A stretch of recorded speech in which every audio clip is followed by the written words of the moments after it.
Welcome, Greek U Nation, to episode number 468 of the Fraternity Foodie Podcast. I'm your host, Mike Eilon, CEO of Greek University. I'm a speaker and an author. Our fifth book just came out. It's called Perseverance and How to Be a Great Fraternity or Sorority Alumnus. So I want you to go and pick up that book on Amazon or Barnes & Noble today. We call these episodes the Fraternity Foodie Podcast because there is nothing like great food to bring college students together. So fun fact here, I love talking about success for college students after graduation. And I'm particularly fascinated with the student athlete experience because I think there are so many leadership lessons that are embedded into that experience that ultimately will lead these students to business success. And so we're going to talk more about it today with a Division I football player on the show. So, Jay Dixon is an expert in sports and business, co-founding 3 companies and consulting on over 50 transactions. He provides expertise on the athletic identity along with research to support the athletic education as the key ingredient to business success. Jay authored the book. It's called After the Game, Bridging the Gap from Winning Athlete to Thriving Entrepreneur, and started SuccessCoach.com, which is an elite accelerator for former athletes and investors to acquire and lead businesses, and Humanize Capital, an investment firm that unleashes human potential. Jay's own journey as a student athlete unfolded at the University of Nevada in Reno, where he played Division I football as a defensive end. He played in 3 College Bowl games and helped the Wolfpack become conference champions during his junior year.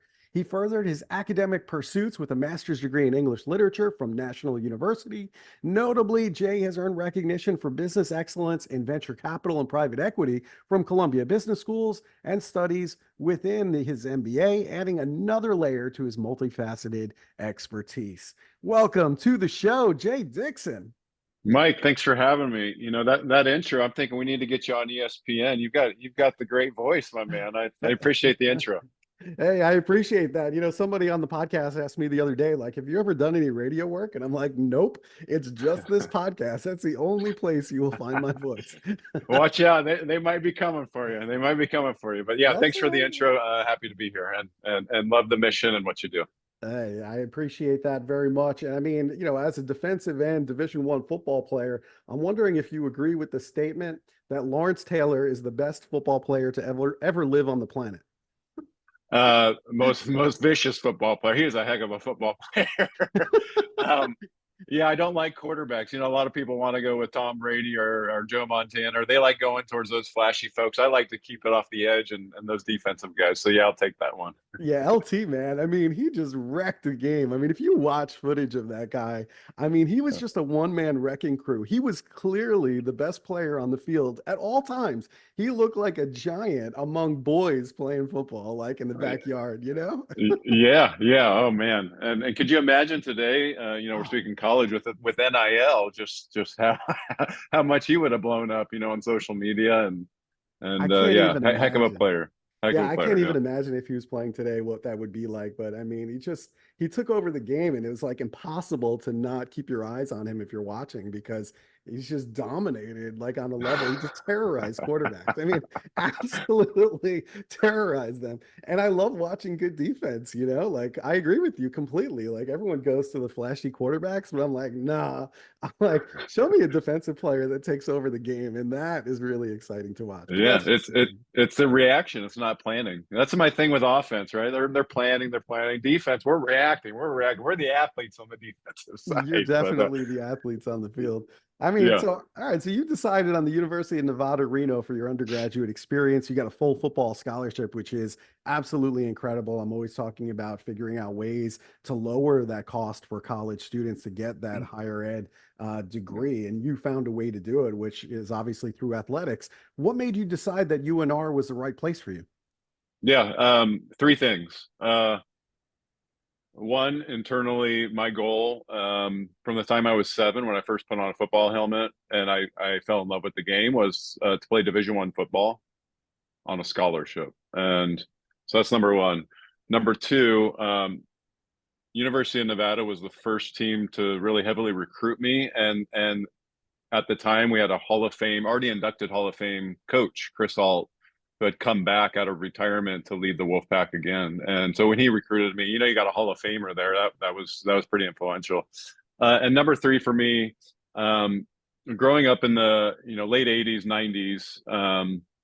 University of Nebraska was just kicking butt. We're talking about Lawrence Taylor. Let's talk about Nebraska football back then. They were just kicking butt. And so as a kid, I grew up, wanting to play Division I football at Nebraska. Growing up in Southern California, I was wearing Nebraska Cornhusker shirts. And so when I saw on that schedule that my senior year we were going to open up in Lincoln, Nebraska, and I thought, okay, by my senior year, I've got to start at Nebraska because I wasn't good enough to play there. So that was number three. That was on the schedule, and all those three things came together.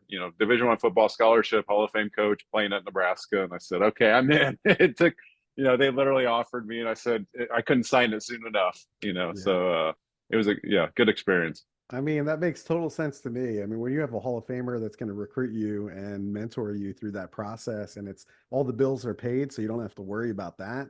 I mean, I don't blame you at all. I think that was absolutely the right place for you. And clearly it worked out. I mean, you were conference champions during your junior year. So clearly it all worked out. What was that like? Describe to our audience what that's like being a student athlete at UNR. Yeah, yeah, and I had a great team, right? It wasn't me at all. It's just an incredible team, great coaches. Hmm. Being a student athlete is a full-time job. It's more than a full-time job, and especially for those folks that are just obsessed with the game and want to start and want to perform every day. It becomes, to be honest, it becomes more important than school. It just does for a lot of folks, and though school is incredibly important, and our coaches and the staff there ensure you go to class and you perform as high as you can. You have study hall, you have all that fun stuff, but intrinsically the motivation was football. It was football at all times. So, full-time job year round. And that's what we did, especially being on a scholarship, which is a great tool, like you said. I wish everyone could be on scholarship that wants to achieve education. I think it'd be a great thing for folks. But that's the other thing there is when you're on scholarship, it's just year round. It's on your mind, and you're constantly working out, trying to get better, and trying to be on the field, and then help your team win. Yeah, but it taught me a lot. It taught me a lot. So I say it was a full-time job because I didn't do any internships in college, but it was a full-time job.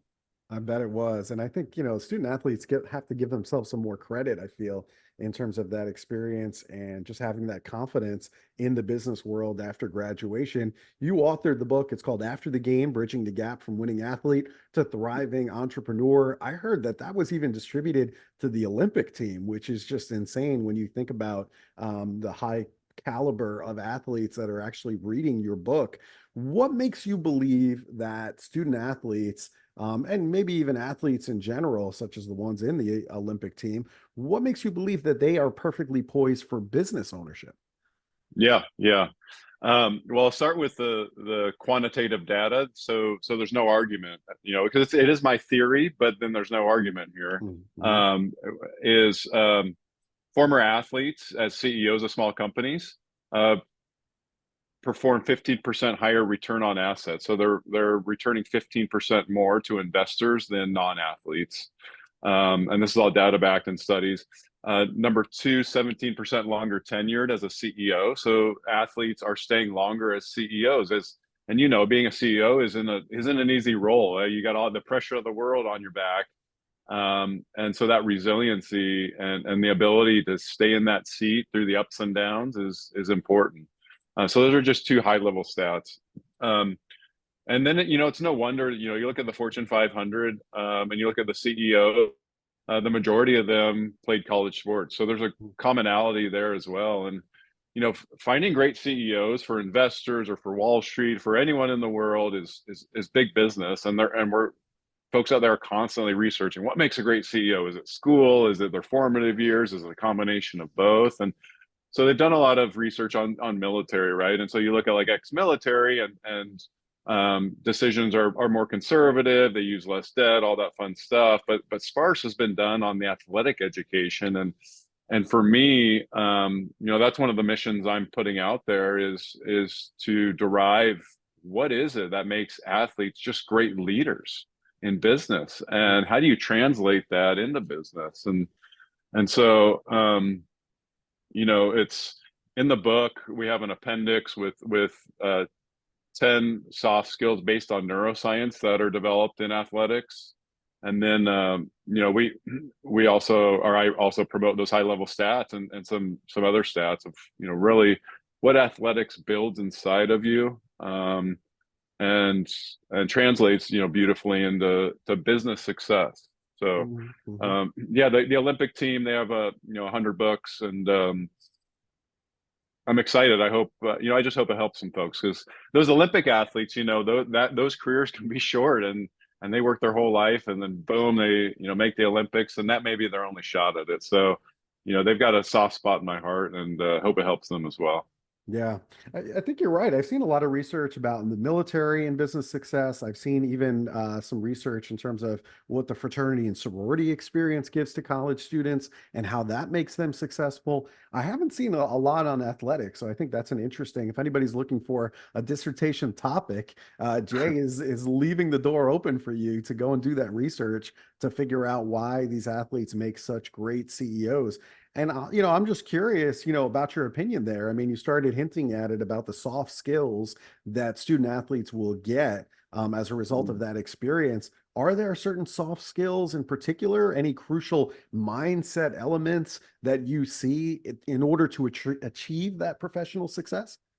Yeah, a great question, and yeah, I would love to dive into the sorority fraternity topic as well, because I think that's absolutely fascinating. I love looking outside of the academics of what really drives success in business. So, Mhm. in the appendix of the book, I worked with Harvard psychologists on we went through 132 studies, and we interviewed tons of former athletes in business. And so we found, based on neuroscience, what athletics can develop. So you talk about some of the mindset elements.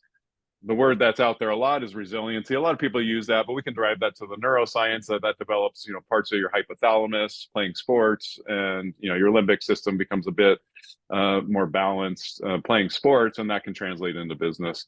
One I really love is, as an athlete growing up, coaches are constantly saying, at least in football and a lot of other sports, hey, envision yourself making that play. Envision yourself making that play. So you're constantly, so age of 7, I'm already developing, this part of my brain where I'm visualizing myself playing the game the next day, making big plays. And your coaches never say, hey, imagine yourself missing a tackle. They never say that, right? They say, Mhm. imagine yourself making the game saving tackle. Imagine yourself, first and 10, this is what you're doing. And so you're already playing the game, the night before. And that's called metacognition. And athletes have a really high metacognition. This is all science data backed. And so that part of your brain isn't common for everyone out there. The ability to envision yourself and feel it, making big plays. And so when you can translate that to business, and you're the leader of a company, and you understand the game of business, and you're kind of playing chess in your mind. You're seeing the next moves, how it feels, how it affects your team, how it affects the outcome of your P&L. That part of your brain is critical, and I don't believe academics can develop that part of your brain. I think it's derived. I know we know in athletics it's derived, and perhaps other journeys you take through your formative years. So those are just two high level mindsets that we can look at based on the neuroscience. But it's also important to know how to translate those, right? So another one I'll say is empathy. And in business, empathy is huge. Empathy is huge. Athletes develop that through athletics. So you think about, in the game of football, as I'm watching my teammates out there, I can feel them. I can breathe with them. They go down, I'm fighting for them. Now it's different in business, and how do you translate that? But you're also developing these key parts of your brain, and so empathy, based on science, is developed in athletics as well. It's just about how you understand it and how you translate that into the business world, because it's a little different in the business world. But just those are three high level items we can pull out of it. Yeah, that's really fascinating stuff. I will share with you after this interview some of the research that was done within fraternity and sorority communities. And I think you'll find it to be very valuable and trying to figure out, can we do the same thing for athletes?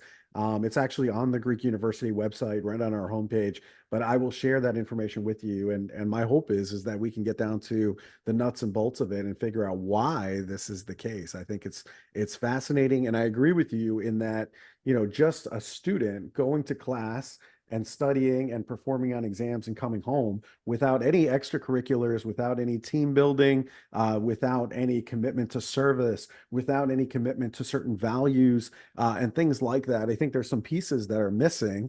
And I think athletics, fraternity, and sorority life, those kind of fill in those other pieces that you need, the soft skills that employers are looking for. And I'm not sure that you get that just by going to college. I think there's, another leadership component that you need that is filled in with those extracurriculars. And so that's why I really try to enforce that students really should be getting involved while they're on campus. That's really the pull for universities. It's not just the classes. You can take classes online if you wanted to. Yep. It's building that network. It's building your leadership skills. It's building your communication skills. All of those things that I think you get in extracurriculars that it's not present just by going to class. 100%. And look what's going on in the world, right? Yeah. Technology's eating hard skills left and right. So if I'm in college and I had a child in college right now, I would say, either become, one of the best technical skills in building new technology, or focus on these human skills. And you really got to develop them, because, it's getting eaten left and right. I Yeah. was on a call last night with two Hollywood execs that just got laid off. I've been doing it for 30 years.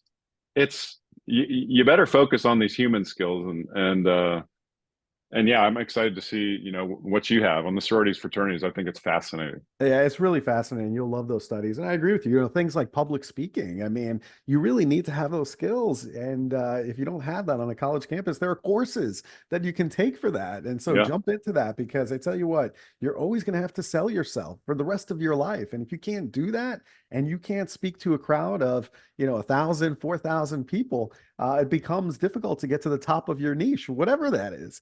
And so you have Yeah. to get comfortable in those types of situations. And that takes practice. Okay. Jay and I didn't have that coming out of the womb. Okay. It just takes practice. It takes life skills. It takes all of these experiences that we've had outside of the classroom to fill in all of those gaps. So I think this is really great conversation.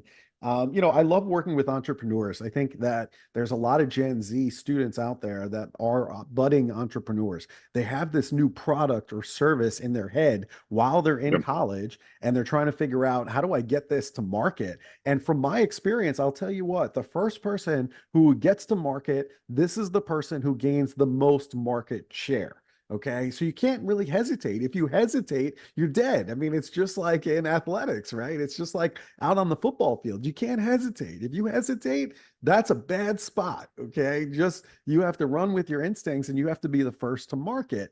And so I'm wondering, how do you accelerate that process? How do you go quickly from an idea of a business, of a product or service, to enterprise? Yeah. Yeah. Um, it's called an MVP. You build a product, and there's so many tools online these days to build a product, a website, a web app, a service, for minimal cost. And you start with one. And what do I mean? You start with one. You start with one person, and you solve that pain point. So what I like to say is, business isn't about opportunity. Never chase opportunity. Solve pain points, solve Mhm. problems. So start with one person, you know, um, and understand exactly what you're solving, and perfect it, and then scale it from there. And I think that's the quickest way to do it, is don't take the big shot, what I call a shotgun approach, and just spray the world with the idea. Start with the sniper approach, and start with one person, solve that pain point, solve that problem, understand that problem, and then scale it from there. And then it's messaging, and then it's reaching your customers. And unfortunately, like I said, there's so many ways to build an MVP for minimal cost these days. Um, and with Gen Z, I'm excited to see it. I've been a believer. Richard Branson said years ago, he said, "Hey, I think in the future everyone's going to be their own company." we're all going to be individuals and we're going to form our own companies and big corporations. This was his theory. And I see that happening more and more in the entrepreneurial spirit and people controlling their destiny. I'm excited for this Gen Z population, and take a risk and go out there and do it. If it doesn't work, so what? Do something else, do it again.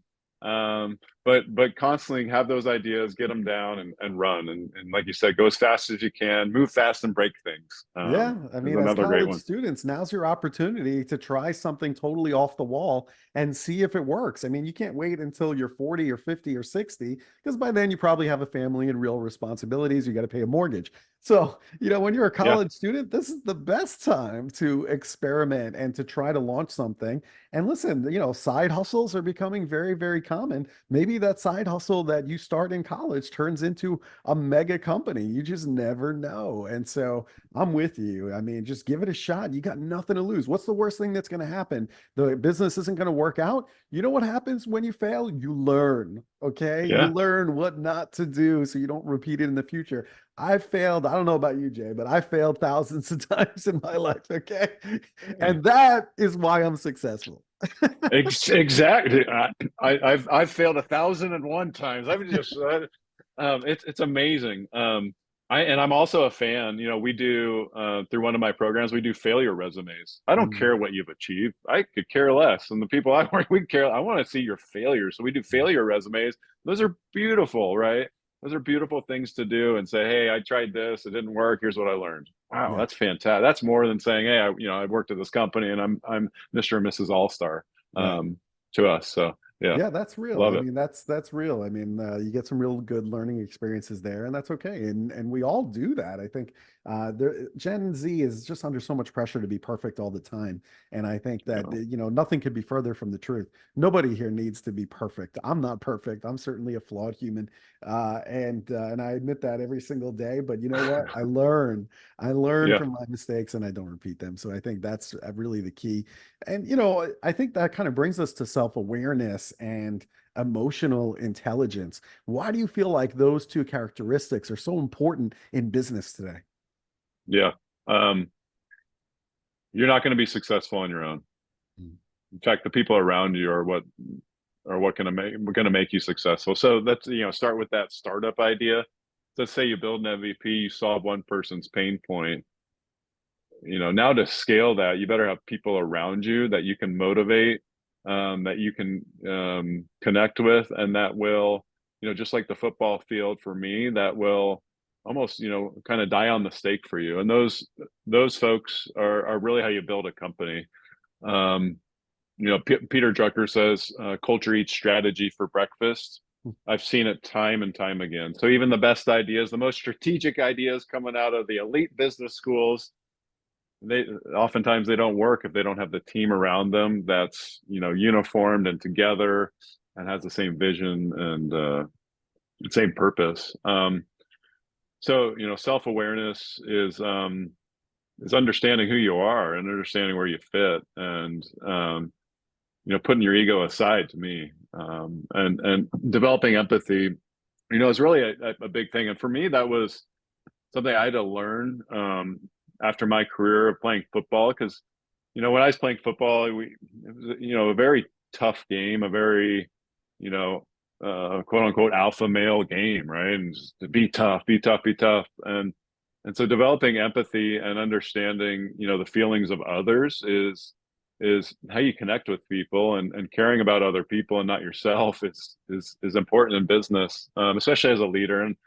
And for all the Gen Z out there, all the folks listening, listen to great CEOs, and it's not about them. They always talk about their team, and their team loves them. So those are uber important, uber important. Yeah. You're so right. I mean, if anybody asks why Greek University has been successful over 9 years now, the answer is our people. Yes, we are solving a pain point, which is that there is real risk in terms of hazing and sexual assaults and alcohol and drugs on college campuses. Those are real pain points that we're solving. However, I can't do this by myself. The reason why Greek University has been successful is because I've been able to build a great team. And I've done that Yeah. time and time again. When you look at my career, it's just building great teams of people who are smarter than I am, that are better than me. And people are like, you're not intimidated by that? All these degrees, better speakers, all of these things. I'm like, no, that's exactly what I'm looking for. I mean, Yeah. I hope that everybody on my team can speak better than I can on a stage with 4,000 students, because you know what? If that happens, I'm uber successful. Yeah. Yeah. There's a, one of my favorite books when I was young, it's called The E-Myth. And, it talks about the entrepreneur's myth. Like if you're a baker and you open a bakery, Mhm. that's all you're going to do. You're going to give yourself a stressful job. But if you're a baker, that leads a team of better bakers, you're going to have 10 bakeries. You're going to have a better job. You're going to have a better lifestyle. And that's an entrepreneur. So, I applaud you for being in business 9 years, for building this great company, and for, having great people around you. That's what it's all about. And that's what makes life fun as well. Oh Team yeah. wins are fun. Team wins are so fun. I get so much excitement over that when you see that starting to launch and people having success on your team. There's nothing better for me. I mean, that's the reward, is watching people on my team be successful and get their message out. So super excited Yeah. to Yeah. watch. And well, a lot of the students that are listening right now, they're all looking for mentors, especially in business. And I feel like they're just depending on each other, other Gen Z students, for advice. But it's like, what a missed opportunity. There are so many people out there that could be mentors, that have been there, that have done that, that have started the companies that you're trying to create. And they can be really, really just great treasure chests of information and resources if you just reach out to them. So, how do you find these business mentors? How do you even ask them to help you? Yeah, yeah.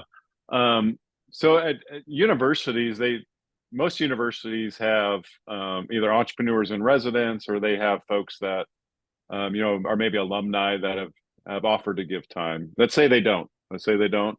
Um, like you said, reach out, be aggressive, for lack of a better term. Develop a spreadsheet of 100 folks you think could be great just to talk to, and email them, message them on social media, and be vulnerable in your message and say, hey, I'm this is what I'm trying to achieve. Here's why. Here's why it's important to me. Never make it about money. If you talk about money, any successful person's going to say, pound sand. I don't. That's not what life's about. So make it about the mission you're trying to achieve and the problem you're trying to solve, and be vulnerable in that message, and then be aggressive.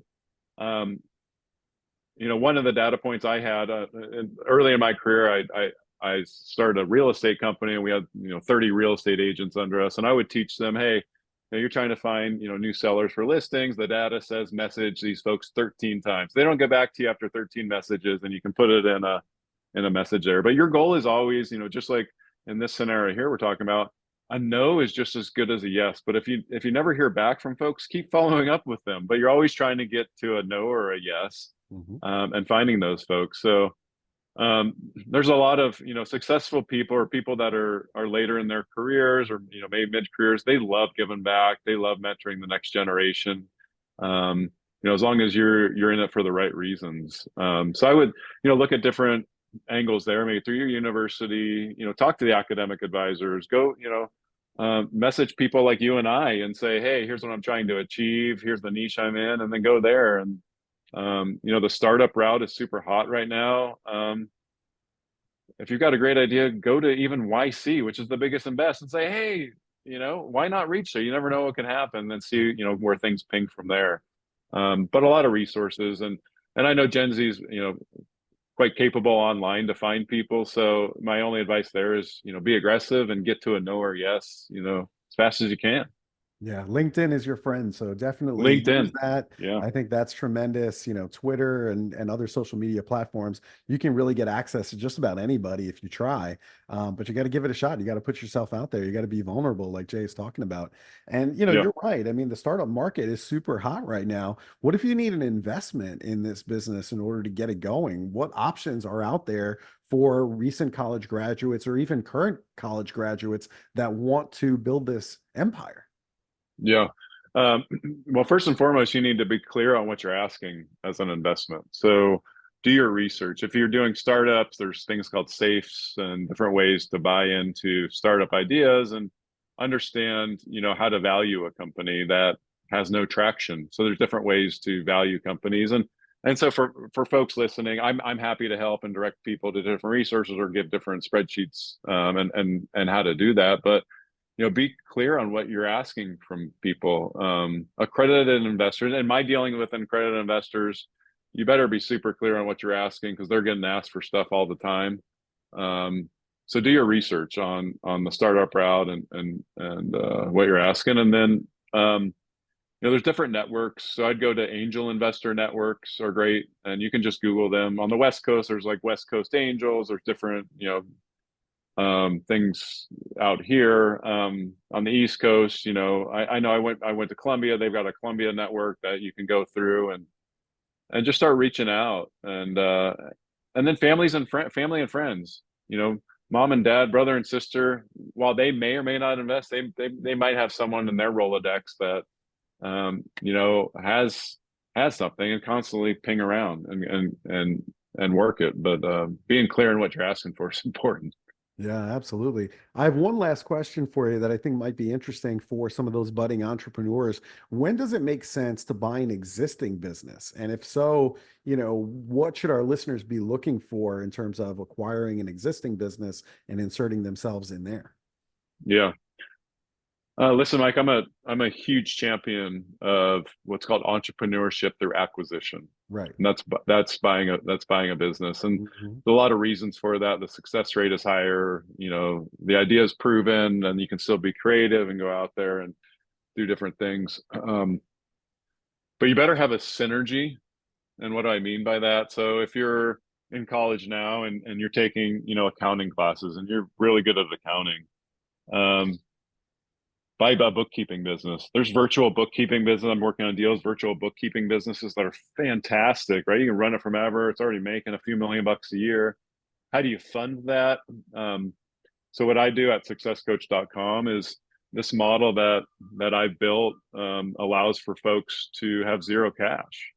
And investors are looking for great leaders of great companies that can take over existing businesses. And over the next 12 years, we're going through the largest wealth transfer in history of all these businesses looking for new operators. And so the opportunity is enormous. And even with online items, and the last firm I owned was North America's largest M&A firm for marketing service and digital products. And so I found a lot of people in their 20s and 30s are already selling their companies. They're really experience driven, not, hey, I want to hold on to this thing for life. So there's different online platforms to find, and marketplaces where you can find great businesses that are looking for sale, looking for a new owner. And I would start having conversations with those owners. And then finding a mentor that can understand how to leverage money.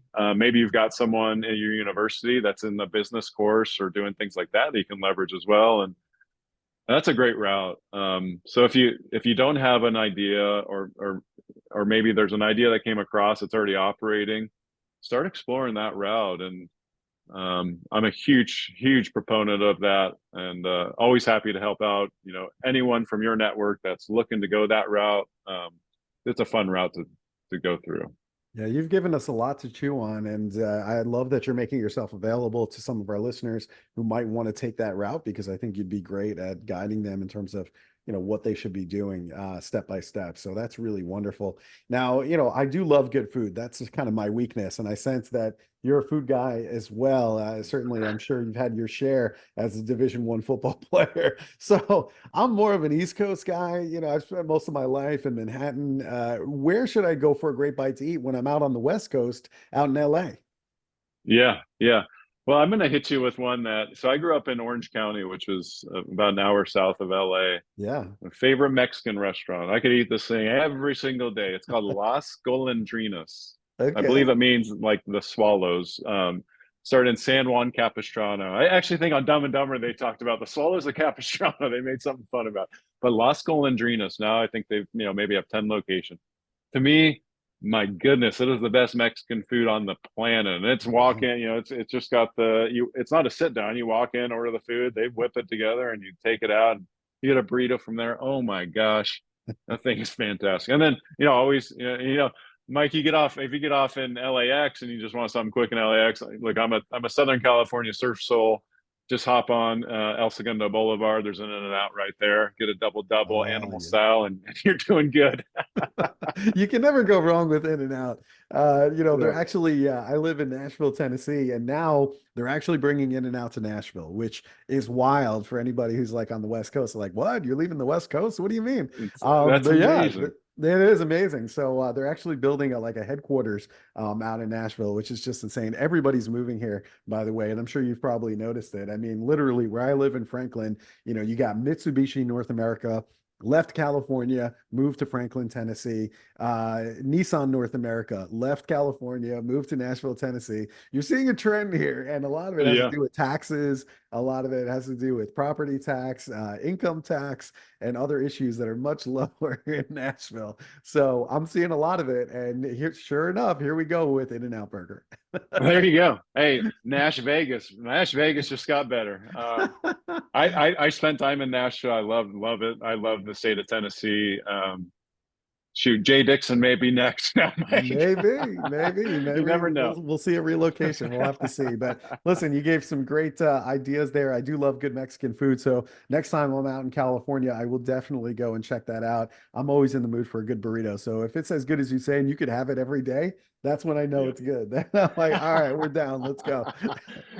Hey, I'm a lineman at heart, right? Yeah. Grew up as a lineman, so I know how to eat. You know how to eat. I'm asking the right guy. Ask a lineman where to go get food. I promise you, he'll have a good answer for you. All right. So, if our listeners, if they want to buy your book, it's called After the Game. Definitely go and check that out. It's After the Game: Bridging the Gap from Winning Athlete to Thriving Entrepreneur. So, if people want to get the book or they want you to speak on their college campus for all the student athletes that are on campus, where should they go in order to connect with you? Yeah, successcoach.com. You can connect with me directly there. To get the book, I would just Google it. It's on Amazon, Barnes and Noble. It came out through Simon and Schuster, so it should be all over online. And we'll have the audio version coming out mid-August. So those that are seeking those audio versions are there as well. But right now it's hardcover and Kindle. And I'll tell you what, the hardcover looks really good. They did a great job on it. So Nice. Looks awesome. I'm a fan of the hardcover. But yeah, hey, I appreciate you having me on and helping spread the message, and hopefully it helps people. That's I'm in the same business as you at the end of the day. Just want to see others succeed.